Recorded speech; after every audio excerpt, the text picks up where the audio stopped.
how to fix screenshots not working on Poco M8. Let's start the video. If you want to fix this problem, so restart phone. If you want to restart phone, so click power button and volume up button at the time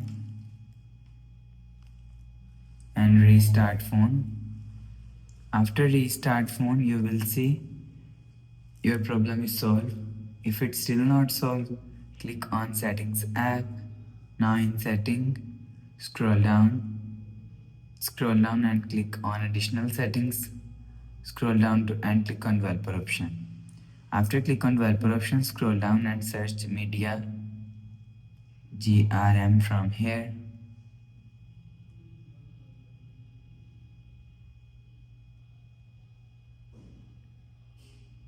You will see media DRM is here.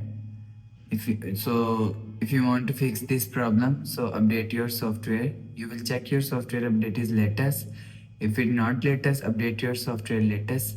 After update software, you will see your problem is solved. Go back to home screen. So that's how you can fix screenshots not working on Poco M8. If you like the video, please subscribe. Thanks for watching.